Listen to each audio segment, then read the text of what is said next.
Good evening. Welcome back to the Man Cave. It's Friday. Uh, we've got Brother Jeff down in Florida with us here, and we have a special guest with us tonight. Chris Cicotte. Did I get that right this You time? did. You did. Unless you're from Italy, it's so different. Unless I'm from Italy, right? Chris. First of all, guys, Chris is is he's the guy that I know from online that knows a lot about bourbon, and that's why I've invited him to come on here with us tonight. And before we kick off, I want to show you guys this is where I met Chris. Chris runs this group on Facebook called Food and Booze Geeks, and I encourage all of you to check this group out. It's I'm going to give you the link here to this group that Chris runs on Facebook. This is not a group like you're going to find me and Jeff in most of the time. This is a general cooking group. There are some people in there that do grilling and smoking, and a lot of good wine and booze notes going on in here as well. So it's a great group to follow if you're interested in cooking outside of the grill. But there's some grillers going on in there. In fact, Chris has got a pellet grill, if I remember correctly. He hasn't had it that long, but he's produced a lot of excellent food on it. So Yeah, uh, everything, right? So I got a Weber Smoky Mountain. I've got a 22-inch. I've got the pellet grill, right. a gas grill for the wife. So there's all kinds of different things that we do. But give me the tool, give me the toolbox, and we'll apply those methods to it, right? Exactly. It's all about the method. The heat source is a tool. You are absolutely correct there. So I've been fortunate enough to get Chris to agree to come on here with us tonight to talk a little bit about bourbon. And Chris is a big advocate of Four Roses. And in fact, that's what I see Chris posting about most of the time. Chris has probably got a Four Roses collection that he couldn't tell you all about in an hour. So That's right. That's right. uh, Chris, I have all of the graphics and stuff that we talked about earlier ready. So when you want one of those up, let me know. And I've got them here, and we can bring them forward. And I've also got that website ready to go for the single barrel label that you sent me the link to. Yeah, perfect. I really want to start out that really what whiskey is a hobby that I came across. Pardon me. I started drinking whiskey in my late teens. I'll be honest, before drinking age. But Jack Daniels with my best friend Bill, who I love dearly. Best friends for probably 35 years. Right. Started drinking Jack Daniels. I was a bartender at a restaurant for a while. Got into Crown Royal. But it's one of these things where it kind of brings people together, and it kind of carried me through my teens, 20s, 30s, and my best friend and I were in Seattle for my 41st birthday, and we were just kind of hanging out for the weekend. And I wanted to see a couple different sites there. We stumbled into a bar. What was it called? It was called the Whiskey Bar on Second Avenue. And I said, it's my birthday. I'm trying to explore more about bourbon. Bring me my best friend, the best bourbon you have.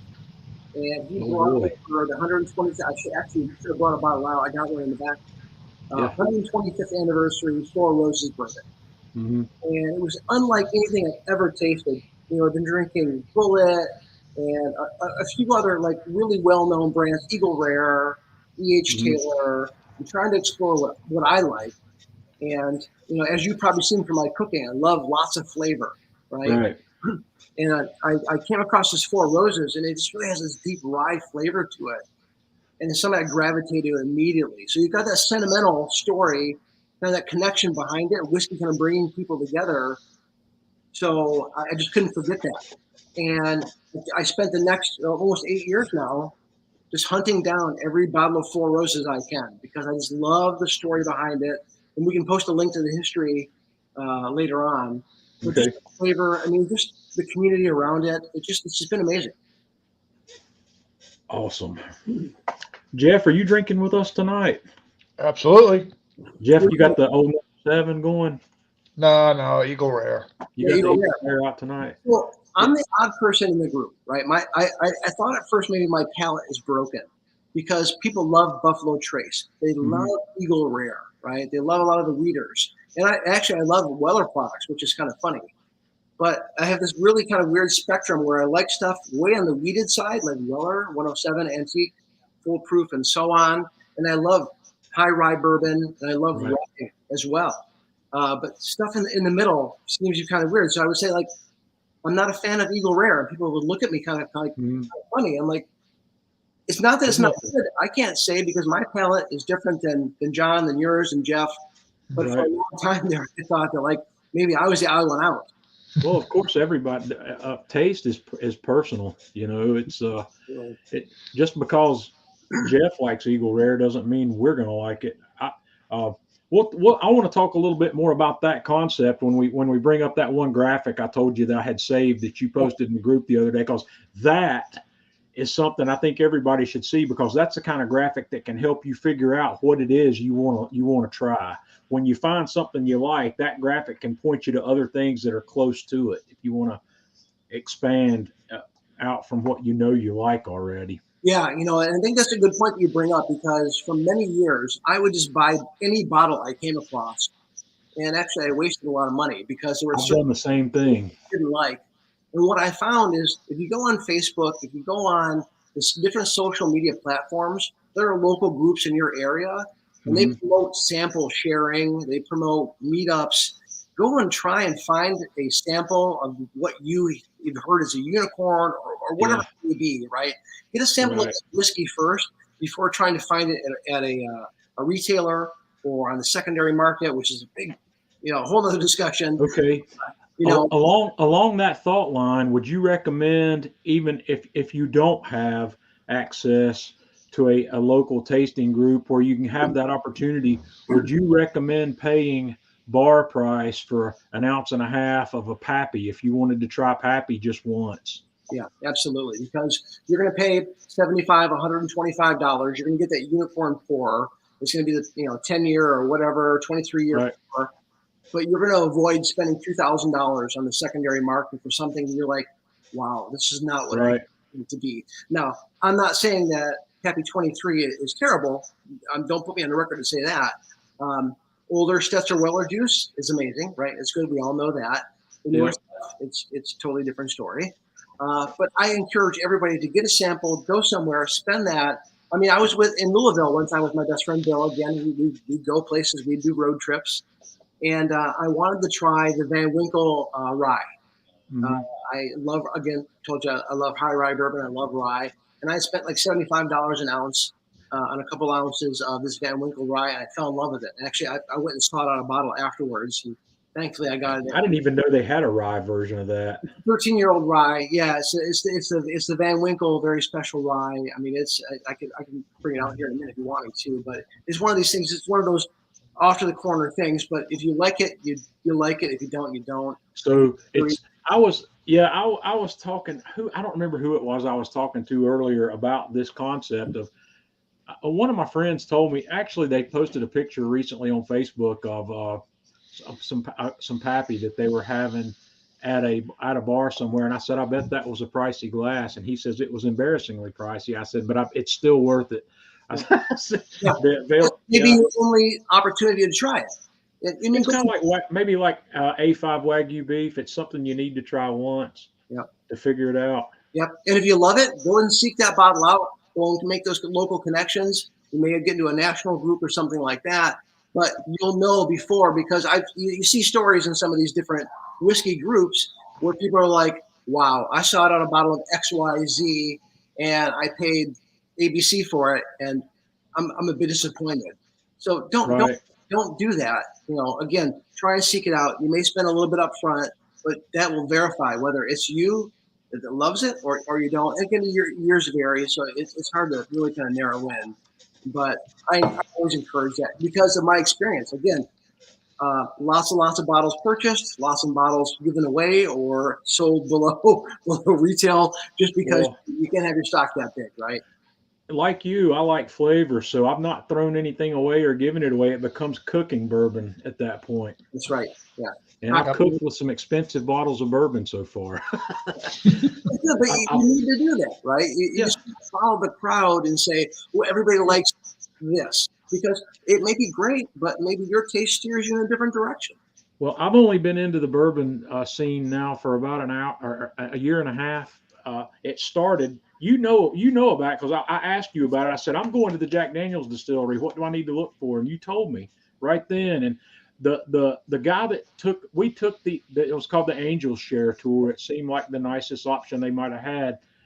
And the guy that was our tour guide made me realize that there were things I needed to look for in the flavor of bourbon. Usually, if I was up until that point, I was never a big bourbon drinker anyway. I was a beer guy up to this point, and the only time I ever opened bourbon or whiskeys if I wanted to catch a buzz. I could care less what it tasted like. I knew about how much of it I needed to get that buzz level I was looking for, and when he took us through this tasting of the top shelf Jack Daniels products, my eyes opened up immediately, and I said, "This is something I want to get into."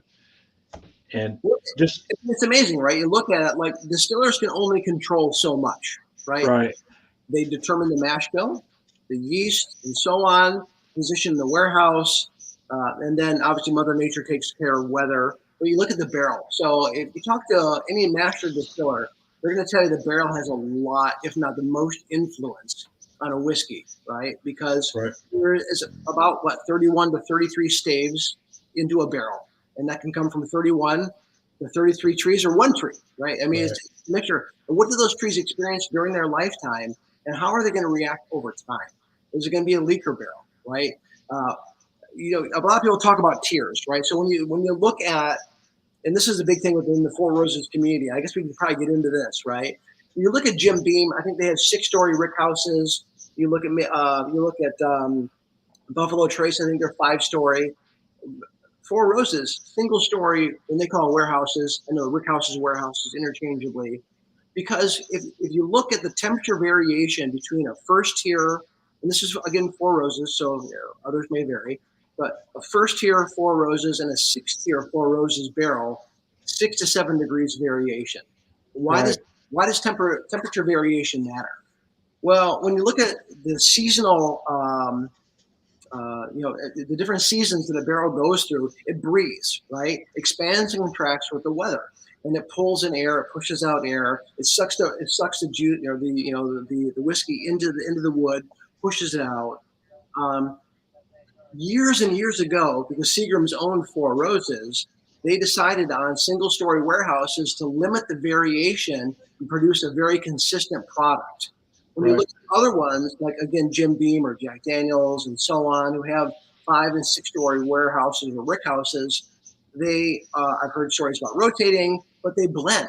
They blend the first and the first floor and the 5th floor and everything in between, and then they have the sour mash concept where they take a little bit from the batch before and they pull it forward into the new batch again for flavor consistency. Where you look at single barrel whiskey like Four Roses, Right. they have small batch and they have another bourbon that they produce. But you look at this, it's the most consistent product. Are there some trends on different tiers? Sure. The secondary market gets caught up on those tiers because they want to make the biggest buck, the biggest buck. Yeah. The guy that led our tour also, he talked about those temperature variations, and one of the things he brought up when discussing that was, like you said, how the barrels breathe, and he also drew the comparison between Tennessee whiskey, Kentucky bourbon compared to Scotch Irish whiskey, Yeah. Oh and yeah. the climate differences that we have here in our producing regions compared to what they have there. We get similar aging characteristics in 4 to 8 years to what they get in 12 to 16 years. Well, also remember Scotch, for the most part, I think almost every distiller in Scotland uses a secondary fill. They don't use fresh new American oak barrels like we do. They're buying used Jack Daniels barrels. I know. I don't know. They're aging their product, and sometimes they're doing multiple barrels. Right. Yeah, I mean, to save money, and also Well, the color. and also mash bill is an entirely different animal. Sure. There's no corn in Scotch whiskey. Yeah. Well, I mean, different single malts, and then is it peated or not? Right. Right. Are they smoking the barley over peat? There's a whole. Yeah. I mean, Yeah. I like Scotch, but I don't like peated Scotch because while I like smoky, peaty's a whole different story. Let's have a look at these samples you sent me. Yeah, so when you look at that, maybe you can bring up that first graphic of the different mash bills, right? Oh, there you go. Cool. This is what you sent me. Yeah, exactly, exactly. So the two I did. So when you look at Four Roses single barrel bourbon, what you're going to go see generally on the shelf is OBSV. So if you look at, let's see if I can get it in the center. There you go. That's what you're going to see on the shelf. That is their primary recipe. So they have two different mash bills and then 5 different yeasts. Right. That makes 10 unique different types of bourbon. Let me stop here for just a second. For those of you that don't know what a mash bill is, it's a recipe. It's a ratio of the different grains that are used in this mash to make this. Yeah, absolutely. So they have two different. They have a high rye, which is their B mash bill, which is 60% corn, but it's also a very high percentage rye, 35% rye as well. Where you look at Weller, you look at some of the other like Eagle Rare, E.H. Taylor, they're a wheated whiskey, and they have a much higher concentration of wheat and barley and some of those other things that kind of bring the sweetness out. Where Four Roses is concentrating more on the spiciness, right? So I sent you a sample of OBSV, which is the standard, but it's a single barrel variation. Again, while this is while this is a single barrel, it's also proof down to 100 proof, where the one I sent you is barrel strength. Right. What I did is I said, well, we're going to be tasting a barrel strength variation of their standard offering. Well, let's do the low rye. So that's 75% corn, 20% rye, 5% barley. So when you look at that, it's still by standards a high rye bourbon, but by Four Roses standards, a lower rye. So when you look at that, let's look at those two, right? And then also I included in John's package a little bit of coffee, reset the nose. When you're tasting different whiskeys, and we'll go through this in a minute, you want to reset your nose in between samples. I also sent some dark chocolate. You want to cleanse your palate. I could have sent some pickled vegetables and cured meats and stuff like that, but I don't know John that well. So I figured a little dark chocolate to reset the palate between sips. I'm used to pickled ginger on the sushi plate. Oh, I love it. I love it. So, but when you look at that, I mean, this is something, I told you earlier, I fell in love with the story about John Paul Jones and how the Four Roses brand came to be in the late 1800s. And we can definitely go into the history there. But then when you look at the uniqueness, now some people say, well, I love a certain tier, I love a certain warehouse. And there have been trends, different warehouses, and some tiers producing higher proof whiskeys. And different positions, because the warehouses, the way that they're positioned, hit the sun, hit the elevation just right. While I'll say I'm probably a K yeast, which the K yeast is a little bit of spice, which you think is funny because you have the higher rye mash bills, regardless if it's their low rye or their high rye, coupled with a yeast that produces a little bit different slight spice as well.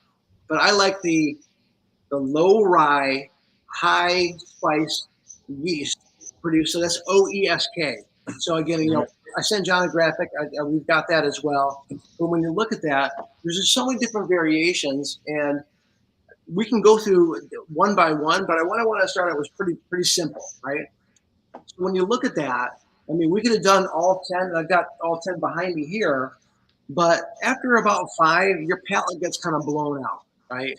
You don't want to, I mean, at that point it becomes a bottle share instead of a tasting.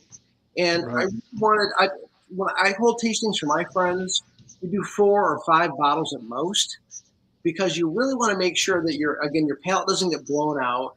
You don't get blown out, right? You want to make sure you don't drink a little too much, but you're able to discern those different flavors between the different bottles, and you build along the way. You want to start with the most mild flavor. So we're going to start with the E variation. So this is this one here. So we'll start with E first. We'll drink that because it's got less spice. We'll go through that. We'll talk about the nose. We'll talk about the mid palate. We'll talk about really kind of what's up front and kind of what's on the finish. We'll reset our nose. We'll reset our taste buds a little bit, and then we'll go into the B variation, which is the second one here, which is a little bit higher spice. So every time I structure a tasting, it's from the most mild flavors to the most bold flavors. But then also when you look at barrel selections, which could range anywhere from 90 proof to 130 or plus proof. You don't want to give someone 130 proof the first drink. It wrecks their palate. No. Anything that comes after it's just not good. So I have the OESV here in my Glencairn glass. So don't smell it just first, because I was going to talk about that. So Okay. So we look at that, right? So Adam Karmer, again, he has this method, and we're just going to go through it real quick. We don't have to spend an hour on it, right? But the method is don't smell it first. What we're going to do is we're going to take about 1/3 of an ounce, and we're going to put it in that pocket. You ever put a little tobacco on your lip there, right? Put about 1/3 of an ounce there and let it burn for about 15 seconds, right? And what that happens is it burns off the alcohol, and then take a little bit back on the sides, just maybe even just a little bit of that. And what happens is when you see these different tastings, where people say, "Oh, it's got rich mahogany and leather and cinnamon, tobacco," and when I drink something and I smell it, I can't get all those flavors. But when you go through a method like this, where you take a little bit each time, you're starting to unfold those flavors. You're getting the burn first, and then you'll be able to really layer it in. It was really interesting opportunity to really understand different tasting methods than just smelling it and just kind of tossing it back and going from there. So, John, you went through that. What do you think? That's amazing. I've never approached a taste by that technique before. I usually bring it to the tongue first, and that conquered a problem that I have with the high proof alcohols, and that's that alcohol burn. And you're exactly right. That burn dissipated very quickly there, and I was able to taste that cinnamon you're talking about here. Yeah. Again, so with that, we've got a little bit of kind of a delicate fruit kind of yeast, but because you've got some of those different rye flavors in there, you can kind of pull that out, and it comes across the tongue a little bit differently than coming straight across it. But when you pull it across the sides, it's a totally different approach. Now, is it for everyone? I guess that remains to be seen. But we've done this with different spirits, tequila. My friend Juan and I, we've done it with wine, and it's a little bit different approach, right? You have to do it every time? No, but it's an interesting way to kind of look at it. That's a very interesting approach. Again, for a high rye bourbon, it's actually not that bad. I mean, it's really got a nice caramel flavor. Again, I was a smoker for a long time. I quit, many years ago, but still. I'm in that same boat with you. I'm a former. My olfactory senses out. I have friends, and I've met, like I said earlier, tons and tons of great people in the whiskey community. They're like super tasters. They will get in there and they will get a nostril in there and they will start. And then I don't know if it's like leading the witness, but thanks, Brian. I appreciate that. But when you look at that, right, are they leading the witness, or are they really kind of helping you kind of interpret and articulate what your brain, is still kind of forming, right? This is making me want to already, just after that first taste of that, it's making me want to revisit rye, because I know you might have heard me say it before in the past. I shy away from rye forward or pure ryes, and now I'm going to want to revisit that. Well, I mean, again, just like something needs to be 51% corn to be considered legally a bourbon, well, to be a rye, it only needs to be 51% rye. Right? So when you look at that, like Whistle Pig, for instance, a lot of their recipes are 90% rye. I'll try some of I'll get some of everything. Since I'm a Jack Daniel's fan, I'm going to get a bottle. I'll get one of the small bottles of their single barrel rye.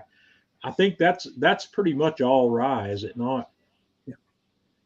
So I'll get something like that, and I'll look at the Four Roses again as well. So what's next? What do I do next? Yeah. So let's put that off to the side. So I've been to a couple of different barrel selections, and you want to be able to kind of gauge as you kind of go through it. Again, we did a little bit of the nose, we did some of the palate. So reset yourself. As soon as that coffee, kind of reset your senses there. Take a taste of the dark chocolate I sent you. Again, just a little bit, just to kind of reset your tongue. I mean, some people did, like, again, use cured meats and things like that. I would avoid pizza. anything that's going to lay down a big old fat layer on your tongue. You didn't tell me I needed to get a charcuterie board out, or I would have. I would have sent one. I would have sent one. But again, when you look at that, depends on how much you're drinking, how many people are there, how long you're going to be there, because you might want a little bit of that. So again, you kind of reset the tongue a little bit, maybe a little water. And we're going to, after we taste this one, I'm going to compare the two barrels, because I guess I'll give it away now. And we'll look at how to read a Four Roses label. But when you look at that, I wanted to make sure they were very close in age and very close in proof. Two different yeast strains, all right? I'm sorry, the same yeast strain, pardon me, and the two different mash bills. Mash bills, right. And kind of see what it's like to be a little bit different. So now that you've kind of cleared things out, the same method, across the pocket in the front, burn it off. OBSV. This is the higher rye of the two. This is the, so.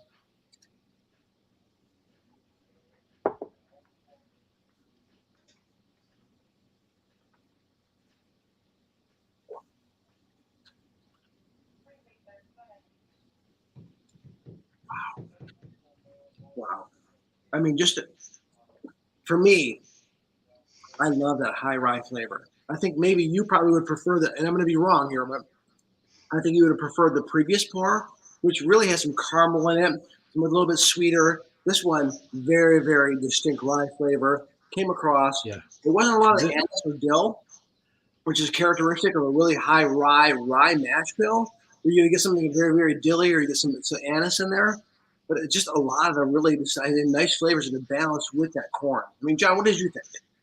This has a distinctive higher spice note than the previous. It's what's the word I'm looking for? It's what I would want to call typical in a higher rye flavor of my limited tasting experience. It's one of the things that I have shied away from and not liked. But like I said, now that I've learned a little bit, I've learned enough tonight that you have inspired me to revisit rye, and I'm looking forward to this. So that's delicious. That's an amazing flavor. And again, it's a high rye bourbon, and it may have a lower rye concentration that your typical rye will have, but balanced with that corn, I really think makes it. I mean, when I make Manhattans or old fashions, I'm going to use a high rye bourbon and pair it with something sweet to get that balance. Because if you use a wheated bourbon to make an old fashioned, or even to make a Manhattan, for me, and again, I like things a little bit spicy, a little more flavor. It's too sweet. This tasting technique, I'm still fascinated with that also, because it's the Jack. The second one wasn't bad, was it? The first one. No, it's not. But the Jack Daniel's barrel proof that I have is like 130 proof, and I've been struggling with tasting that. Yeah. But I haven't tried this technique with it, and I'm going to do that this week. But these are both around 120, 121 proof, right? Mm-hmm. Now, if you take this away, fire, right? You burn it off up front, and then you actually get some of the flavors afterwards. So much different. Right. Oh man, it's amazing. It's delicious. But you're right. The taste is distinctly different between the two. Well, they have some similar characteristics, but the spice factor on the OBSV is way more prominent. Yeah, I mean, it's 15% more rye. So I mean, right. There's more spice built into the mash bill, and again, it's something I appreciate. Even when you look at that, whether it's 60 or 75% corn, I mean, that's still pretty high for a bourbon. But then you juxtapose that with with that spice, and it really strikes a good balance. Right. I've sought out. So when you look at the community that we've built, you look at all the different. So let's enter into a little bit of a sensitive topic, which is the secondary market, right? So when you look at that, there's lots of different things that go on in the scenes, right? There's gray areas of Facebook and other platforms, and not every store is going to have the picks that we tasted today. They're going to have, if you're lucky, they're going to have this bottle right here, or a variation of that, right? Mm-hmm. But when you look at all the different, again, the 9 other combinations, they're not going to have that. They're all over the U.S. So years and years ago, I mean, I'm talking 6, 7 years ago, maybe a little bit longer, you could get a cost plus ship. Hey, I heard this store got this Four Roses barrel or whatever. Go ahead and could you grab me one? I'll send you a FedEx label and $5 for your trouble. And the market was like that. Now, a bottle like this, like for instance, this OBSV, while it retails for probably depending $70 to $90, depending on the state, you're looking at $170 to $190, and they sell every day, all day long. North Carolina is a little. I don't know if you're familiar with how booze is sold Every in North state, Carolina. state's different, yeah. You're backwards, John. Well, here the thing Right. is in North Carolina. In North Carolina, you will never find a shop barrel selection because it's not handled. Everything in North Carolina is sold through what's called an ABC store, Alcoholic Beverage Control, and there's no there are no shop selected barrels like you've got here. Nothing where the shop owners have bought it, and but there's good and bad to this, because if you stumble across a bottle of Pappy in North Carolina, you're going to pay list for it. Right. You're not going to pay secondary market prices for it if you can get your hands on one. It's all, the prices are all set by the state, and that's what you're going to pay for it. If you're paying more for that, then the shop owner's ripping you off. So it's a free market economy, right? So I mean, it is, but it's a whole nother. Again, I know it's a slippery slope, and that's a whole nother episode, right? Availability is a problem here because everything's allocated. My local ABC store may only see 2 bottles of Pappy a year. Yeah. And they have these lotteries. They have these events called lotteries where I have to show up, get a number. If they call my number, I get a chance to buy something they've got for sale that day at list. And of course, the numbers are called in order, and the Pappy's the first bottle to go if they've got it. Yeah. And the antique Wellers went right after the Pappy, you know. Sure. And then the single barrel E.H. Taylor followed that right out the door. Sure. And no, I totally get that. I mean, like I said, I could go years ago. I'm talking about maybe 5 years ago. I can go into my favorite local shop, Tippins, right? And there would be barrel upon barrel upon barrel of different, and their stores still stay, but Four Roses. You walk in, and you're like, can I have 2 of each of these? And they're like, well, yeah, why not? And I would grab them because I love these types of whiskeys, right? Mm-hmm. Now you got to sit outside at 5 a.m. and share. Like I'm going down in March, myself, Chris Perry, and my best friend Bill Ramirez. We're taking a trip down to the Four Roses Distillery. What they've done for their Mellow Moments Club is they're doing a barrel pick, and then you're able to purchase the next day. So we're gonna go down, sit in line, and my wife thought this was hilarious. She's like, "You're gonna drive 5 hours to sit in line for 5 hours, buy a bottle of whiskey, and then drive home." And I'm like, yeah. That's what whiskey drinkers do. Yeah, but I met the best people. A good friend of mine, Drew Black. I would one of the first years. I'm waiting down at Four Roses by myself. I'd driven down the night before, and I get a tap on the shoulder behind me, and Drew's like, "Hey man, where are you from?" And I'm like, "From Michigan. Why?" He's like, "Hey, I'm from Indiana." And we started talking, and he's like, "Hey, I got this Jim Beam from like the 1960s or 70s out of a decanter. You want a sip?" Absolutely. I mean, you form these friendships, right? Yeah. Different people. It's a hobby that people outside of the hobby won't understand, but it's just been amazing the people I've connected with and stayed connected with. And well, connections are something that's easily understood among any hobby. Like in our barbecue and grilling community, the same kind of connections are there. It's just not over bourbon. It's over barbecue or over. It's about standing out by the grill while you've got a pork butt or a rack of ribs on there. It's a tool that brings people together at a table. And you know, I'm hoping to get together with Jeff and some of my friends in June at a get together that we're hoping to have, where we're going to talk barbecue, but we're also going to pass a few bottles around the table. Yeah, you should. And actually, Dennis said in the comments here, and I've been trying to keep track of that, but they pop up here and there. He says, "Is the Japanese Four Roses the same as the U.S.?" No, actually, the way that they have blended like things like super premium and a few other bottles that they sell over in Japan is a little bit different, right? I've got actually some bottles from the early 2000s from Japan where they kind of tune it for that market. They're higher oak. They're not as sweet as you would think. So Dennis, it's a great question. But if you look at the super premium, it's again kind of tuned for the different kind of markets. It's got a little bit oakier flavor. It's not as sweet, but it's also lower proof. Those are like 80, 84 proof compared to things we see there in the 90s or even barrel strength. Right. And I haven't been paying attention to all the chat. Wayne Gretzky. Yeah, I haven't seen that one, Anthony. I haven't been attention to chat. Is there anything in the chat? Any questions in there we can answer, or? The chat scrolls fairly quickly sometimes. Tanya is in the background. Answer all these things. I've been paying attention to you and Jeff.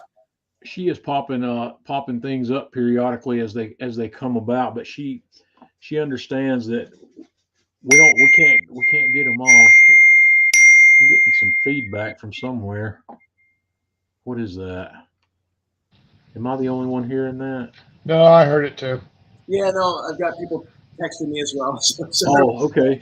Yeah, exactly. I should turn off the. There you go. I got silent mode. There you go.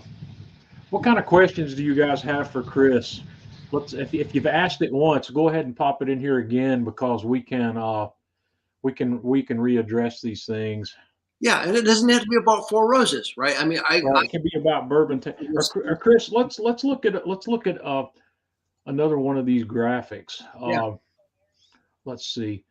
Let's pull up the one about reading a label. That's the website. That's in their blog here. So let's have a quick glance at that. How to read a single barrel label. Yeah, when you look at that, right? So where did this bottle come from? So again, I have one that's like that. And you look at that first thing under the warehouse number. Again, different distilleries, you use warehouse or rick house kind of interchangeably. So it's in this one that I'm holding in my hand, it's the N warehouse, right? And it is the south entrance of the N warehouse. So what I found, and again, these things are really weird kind of trending things, that the west entrance and also the south entrance are really good for Four Roses, right? So things like PW, NW, again, this one here is NS. So you look at that, it's a north warehouse, it's a south entrance, right? So now we have a location of the warehouse, we have the actually positioning of the warehouse, but now where do we go from there? So when you look at that, now we have a rick number. So a rick is a construct that holds barrels. So this one particularly is the 54th rick, right? It is the 6th tier. So that's the second from last number on here. So 6th tier meaning it is the highest tier in the Four Roses family. Or again, tiers 1 through 6. Now, when you look at things like this single barrel offering from Four Roses, well, generally, and it's not always the case, but generally, higher tier Four Roses barrels produce higher proof whiskeys, which means if I want 100 proof whiskey, I'm going to add more water. So if I want a single barrel Four Roses that hasn't been a barrel strength, I want a 1 or 2 or a 3 because they have to add less water to proof it down to 100 proof. And then that last, it's alphanumeric. So the last letter is the actual barrel position. This is barrel K. So again, just to kind of reiterate, I'll kind of get it in there real quick. Let me bring you full screen here for a moment where we can see that clearly. Oops. When you look at sorry, no, it's okay. So when you look at there that, you go. Sorry about that. There you go. Okay, so again, N warehouse, south entrance, 54th rick, 6th tier, and it's the K barrel. Mm-hmm. Okay, so when you look at that, again, they want to try and provide consistency from the 1st to the 6th row. Again, 6 to 7 degrees temperature variation between the top of 2. And then when you look at that, I haven't seen a lot of people saying, a particular barrel, oh, the K barrel or the R barrel is the best. I haven't seen that. I have a lot of people say they prefer tiers or warehouses, and there have been some really spectacular runs. There's no ignoring that, right? I totally get that. But when you look at that, I've had some really low tier whiskeys from Four Roses that are just absolutely amazing. again, Dennis is asking here about the rick houses. Are the rick houses lower than most other bourbon makers? I'm not sure if I really understand. So, I mean, we'll talk a little bit about that, right? So when you look at that, the way that their Four Roses land, and they've got room for about 20 more warehouses, it kind of undulates, right? So certain warehouses are certain heights. But again, with Four Roses, they have a single tier warehouse, which means they have one floor, 6 tiers. When you go to like Jim Beam or Jack Daniels or even Buffalo Trace, they have 5- and 6-story warehouses. So they have a much greater variation of temperature. Where years ago, tier, when we're talking about a tier, if we're talking about 6 tiers, for instance, we're on one floor where those barrels are in racks, but the barrels are it's 6 barrels high from the floor. That's right. One tier is a barrel high. So if you have 6 tiers, it's 6 barrels high. Where you look at like Jim Beam, I think they have 6-story warehouses or rick houses. That's 36 barrels high. Right. So if you look at the temperature on the first barrel, which is much cooler than the temperature at the highest barrel, which is 36 barrels to 35 barrels away. So a whiskey barrel, yeah. A whiskey barrel on its side is maybe 3 feet in diameter. What's the diameter of a typical whiskey? 28 inches. Not much bigger. I mean, obviously it's thicker in the middle. Yeah, but a six barrel tier is no more than 12 to 15 or 15 feet tall, maybe. Yeah. From the floor to the top. And if you've ever been in a rick house or a warehouse, such a unique smell. I mean, I don't know if you've ever had a chance to go, but if anybody's ever had a chance to go to a distillery, it's beautiful. Warehouse or house.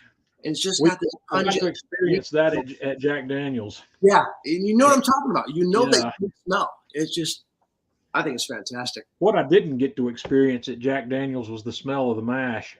That part of the tour was closed because of COVID. And I was just telling Tanya yesterday, we're going back to Lynchburg this summer sometime when she's off work, and we're going to do that again, where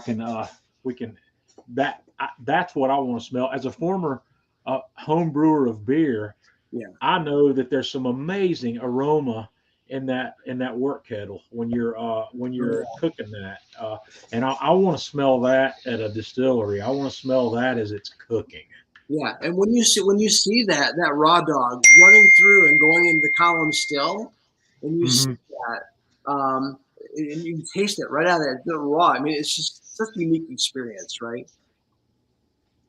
Yeah, it's crazy, and I was disappointed that we didn't get to do the tour, but Tanya and I decided right then, or that we didn't get to do that part of the tour, and unfortunately they weren't making charcoal that day either. Oh, yeah. I would really like to be there when they're making their charcoal. I get it. Because that's part of what is Tennessee whiskey. That's one of the differences between what's called Tennessee whiskey and what's called Kentucky bourbons. The charcoal filtering process that goes on at Jack Daniels is that particular process is not part of the bourbon making thing, but doesn't exclude it from being classified bourbon. I know this is a very touchy subject, right? I work in marketing, so I can tell you that they petitioned Congress to make a law specifically for Tennessee whiskey, and I think it's a great idea. Don't get me wrong. I mean, it is differentiated, but by legal standards, and I know people are going to be pissed at this, Jack Daniels is bourbon. I agree, and those are fighting words in Lynchburg, by the way. Oh yeah, the guy that gave our tour excluded. I totally get it. The guy that gave our tour, his name was Ron. He was an older fellow wearing overalls with a Jack Daniels patch on it, and bless his heart, every time he would say the words Tennessee whiskey, he'd take his hat off and go hard with it. These guys are hardcore. They're it's tribal, just like politics. It's fun though. But I'm really looking. Jack Daniels. I have an extensive Jack Daniels collection. Yeah. I mean, again, they're all probably barrel proof, and there's some odd bottle here and there. Well, you're the one that recommended I get the Sinatra Select, and I was unfortunately not able to buy that at the distillery. They didn't have any that day, but the next time I stumbled across a bottle of that, I bought it. And I have been through that entire bottle already, and it's that I'm having a hard time between that and the number 27 Gold. Both of those, that as well. I got that in Australia. both of those whiskeys, those may be to in my short history in this, those two bottles may be the smoothest sipping whiskeys I've had in my entire life. Yeah. They're unique. Those two bottles are unique, and I don't know which one I like best, whether I like the Sinatra Select better or the number 27 Gold. You say that because Sinatra Select is older and stronger than the traditional old number 7. For you to say smooth, I mean, I guess it says a lot about Jack Daniels. I mean, well, it's a different barrel design. Yep. They take their regular barrel and then they groove the inside of it and give it some additional toasting, and it's part of the same. Everything about that's the interesting thing about Jack Daniels, with the exception of Jack Daniels rye. Mm-hmm. All the Jack Daniels is the same mash bill. Yep. The different whiskeys, the different variations of the whiskey they produce are all things that happen after it's distilled. Yeah. And there's a lot that just goes to show you that there's a lot of personality you can put in a whiskey or a bourbon in your methods after distillation. So, well, I think you bring up a fair point, right? Like, I love finished whiskeys. I know people maybe sometimes frown upon that, but I've had a lot of High West, again, another high rye whiskey. High West is like a double rye, and they do a couple of Rendezvous rye and a couple others, just fantastic, American Prairie, and they finish them in Manhattan, Syrah, Cabernet. I mean, there's so many different barrel finishes. So when you look at that, yeah, something that's aged 6 or so years, maybe a little bit more, and then you put it into a secondary barrel and let it age from 6 to 18 months. It takes on just another facet of flavor, which I think is absolutely fantastic. Right. You talk about barrel finishing. A couple of the people that are in my audience are big fans of the Angel's Envy. Yes. Which is finished in port barrels. Is it port barrel? Yeah, where bourbon is, and then the rye is finished in, I believe, rum barrels, and then they have a third variation which is finished in port as well. Well, that created. I bought a bottle of Angel's Envy, and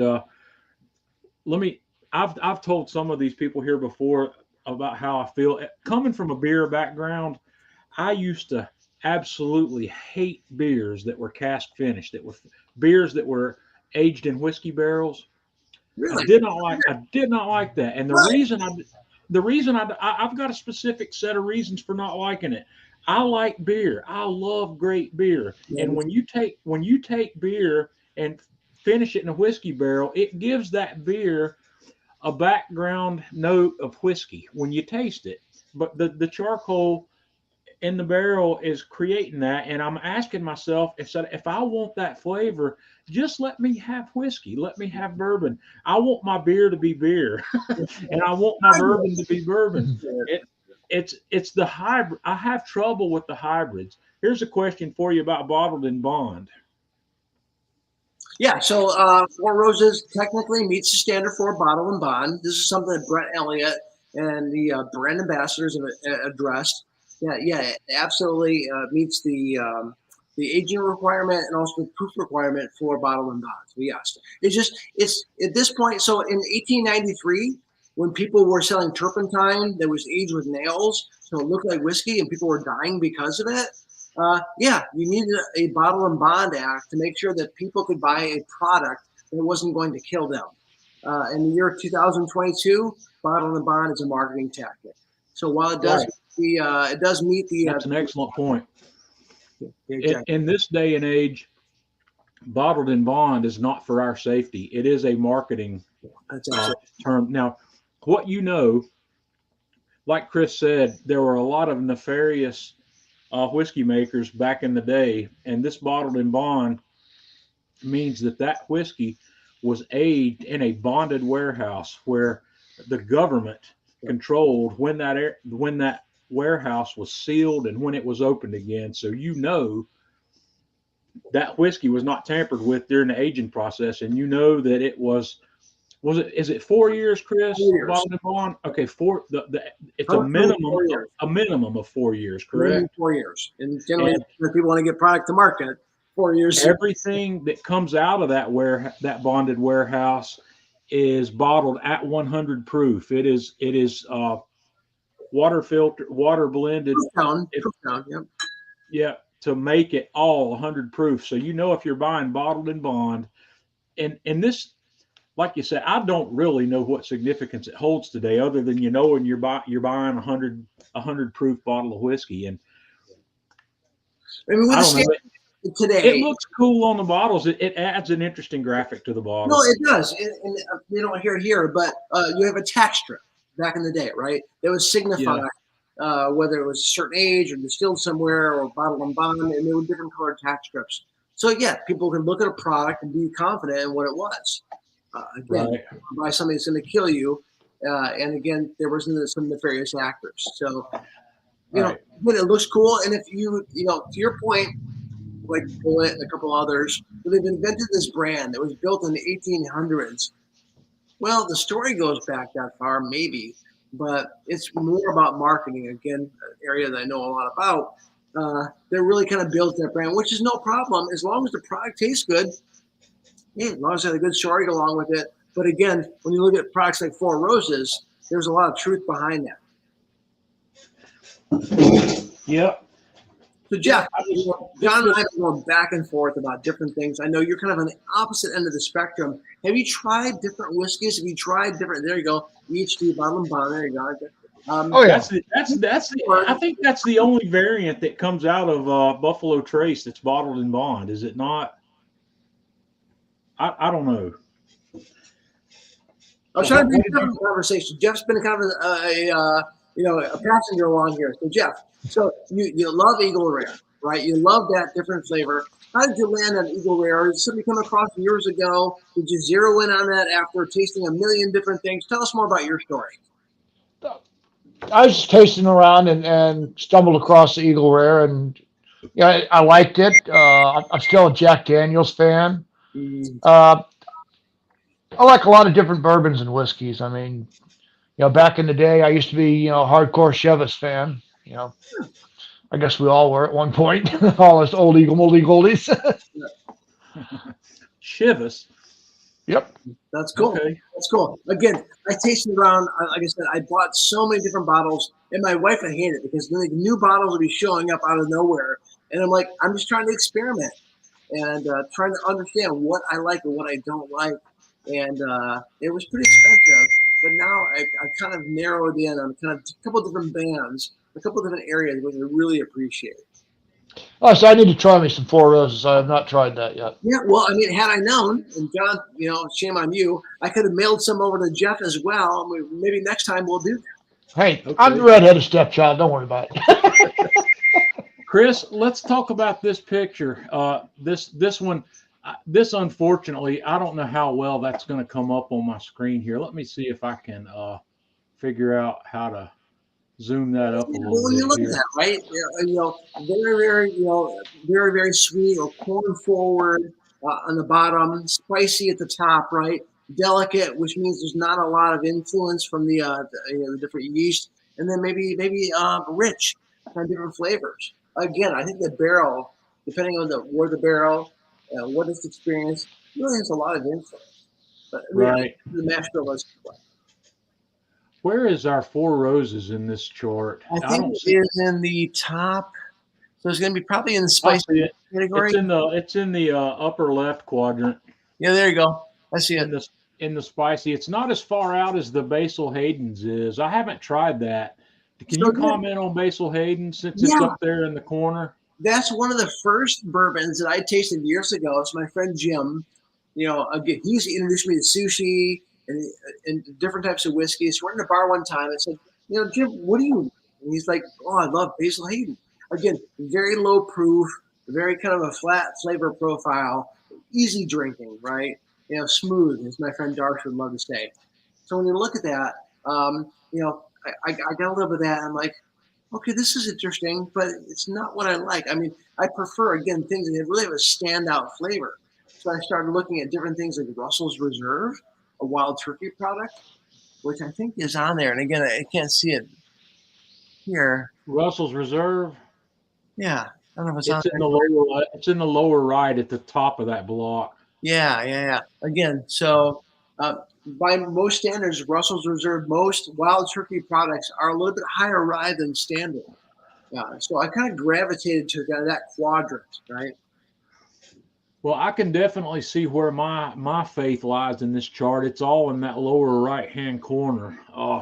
Yeah, and most whiskeys are there, and I noticed that the majority of whiskeys in this chart, and I sent this on my group, are in that bottom right hand corner. Yeah, I'm a fan of sweet. I'm not going to deny that.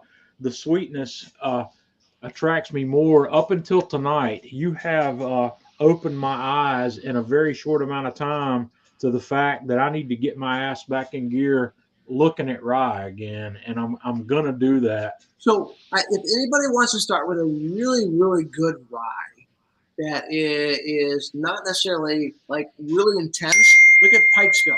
So I'll go get a bottle of here in a second, but Pikesville rye, I think it's probably in the low 50% range from a rye perspective. It's probably about 4 years old, probably meets bottle and bonnet expectations. It's just a really fantastic starter rye.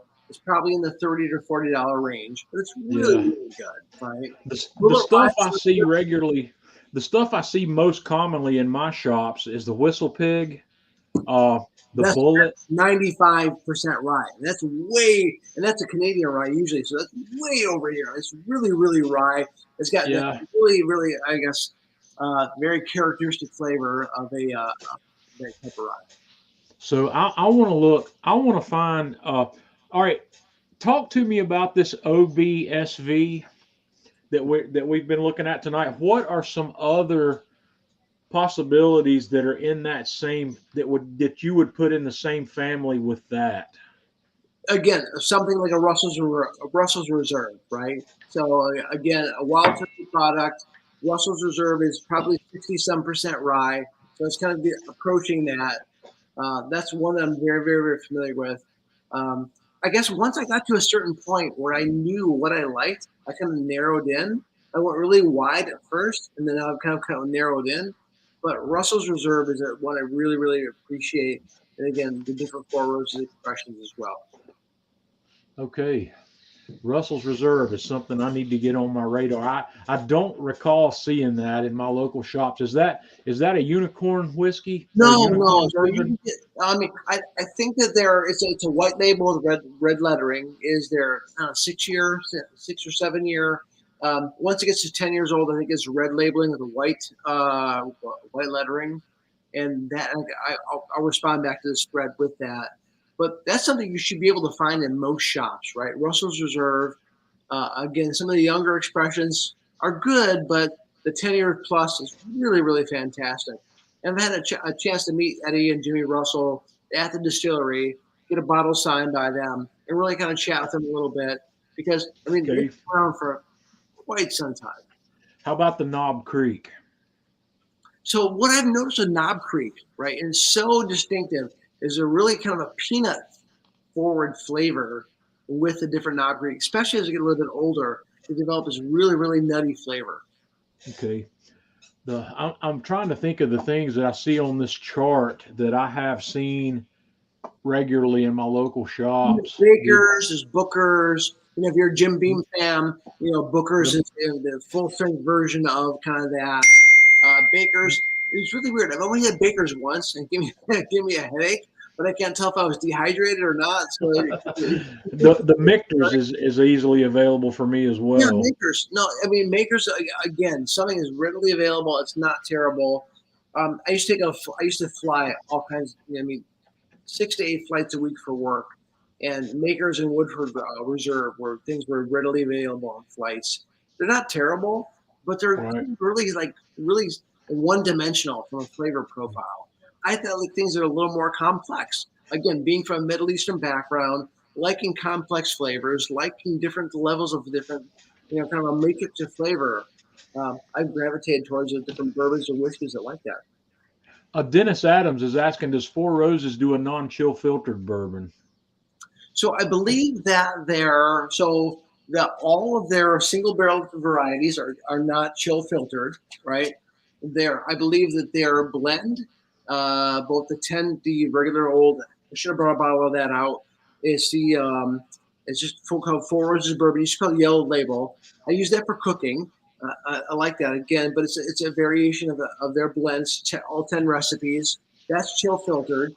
And again, I think the small batches as well, but the single barrel variety, this one, so the one that you would find on the shelf, sorry about that, that one is to be chill filtered, but the barrel strength versions, so again, this is one of my favorites right here.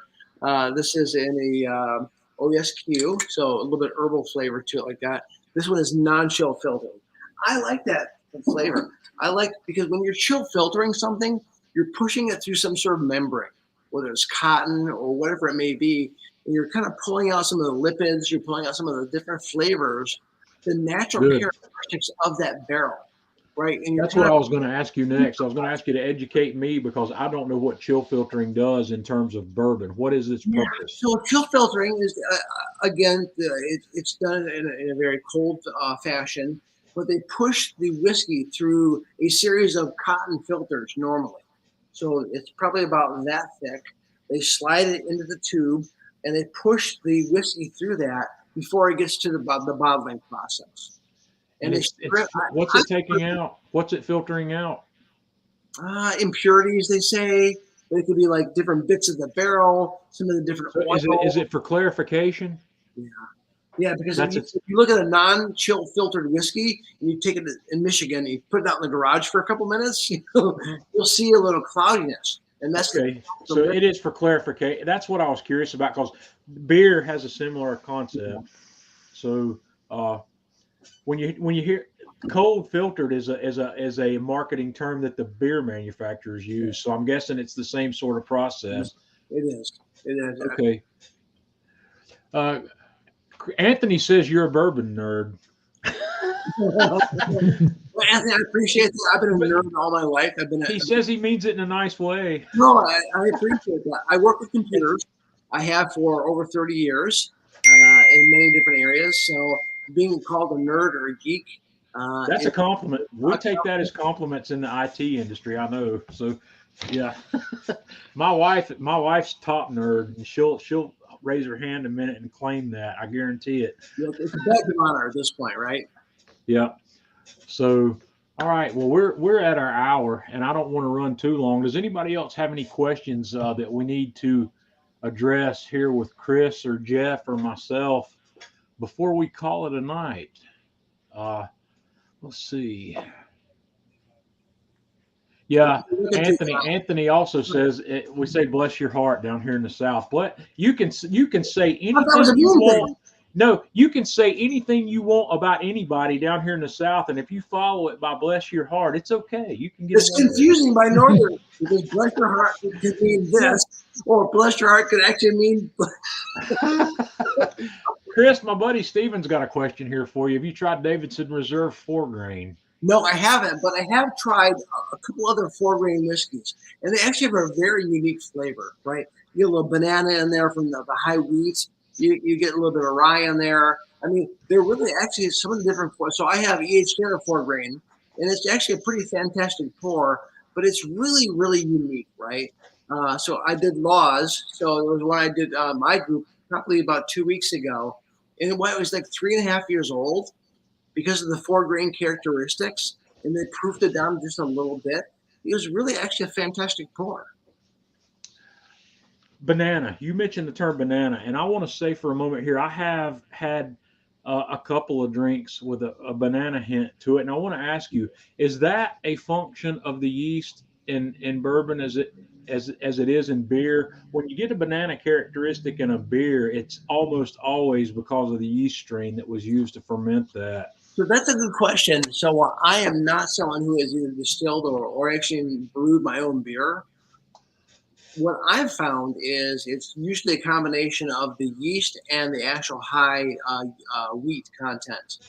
So okay, well that would make sense because the beers that have that banana characteristic are typically wheated beers. They're uh like the Weiss, the Hypoglycemia. Hefeweizen, the Yeah. German Hefes, they have that banana characteristic. So it's a combination maybe then of the yeast and the wheat. So you're going to experience that in a wheated bourbon more so than Yeah.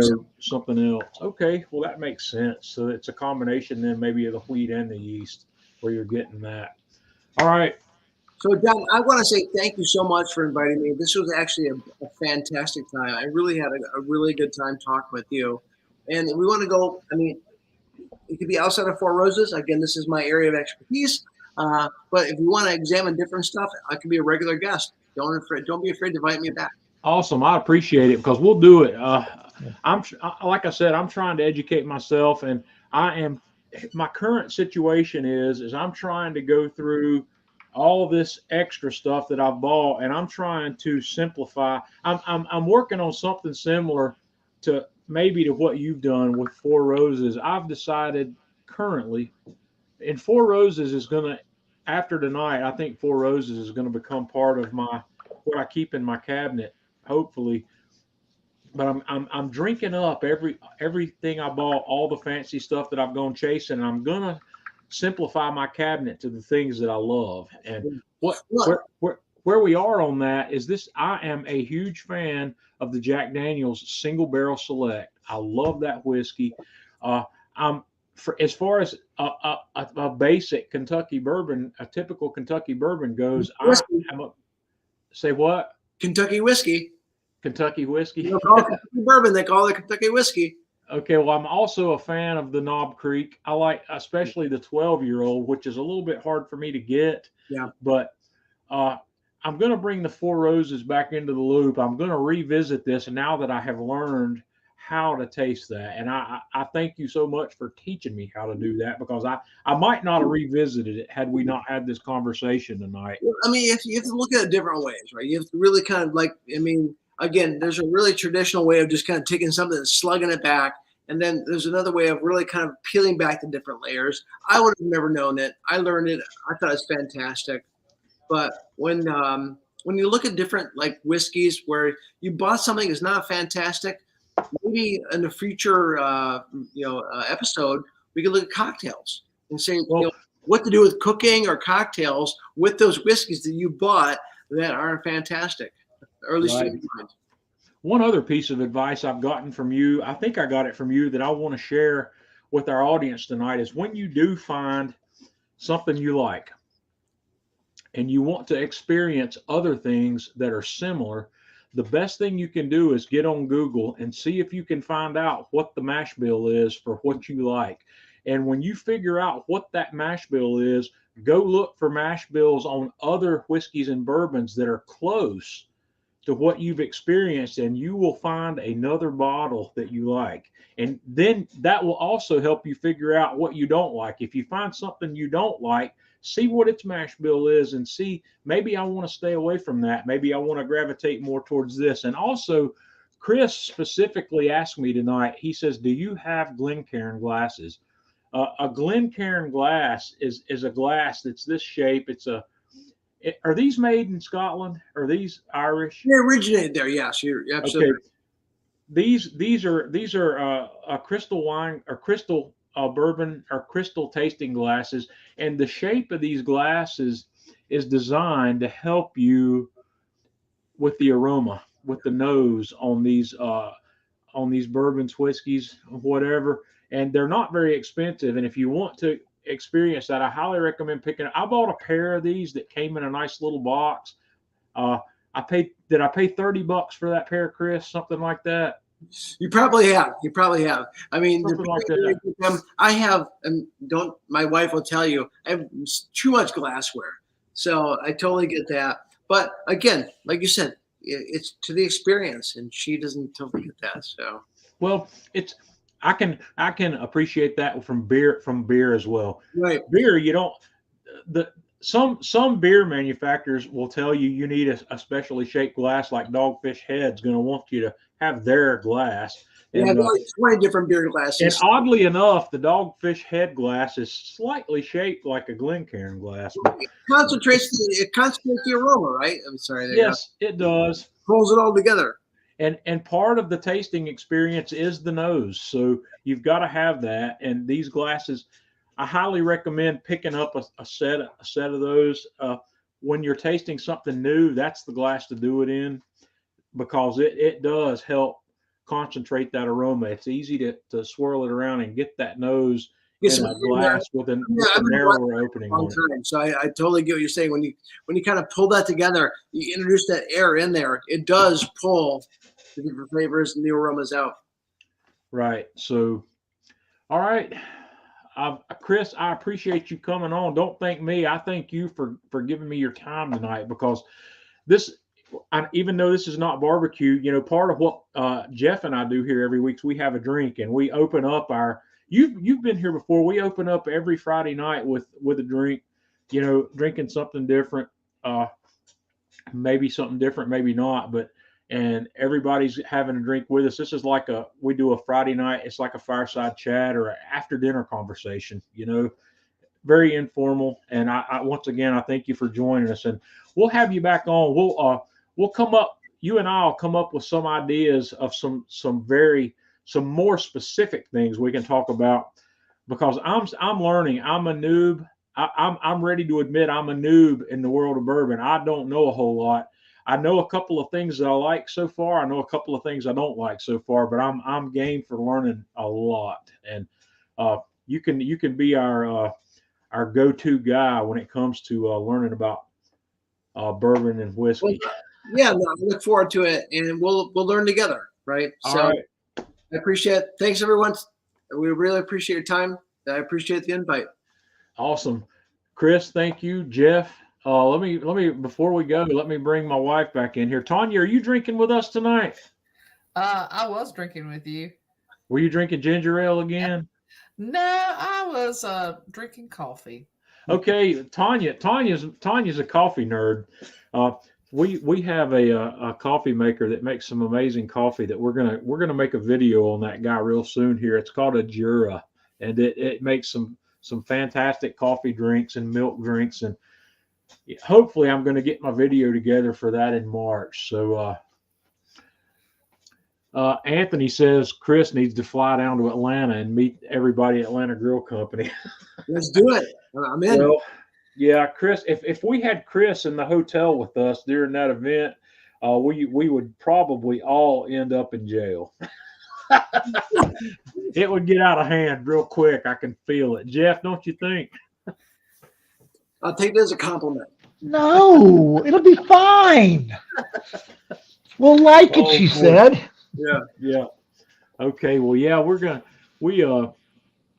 yeah, Chris puts together.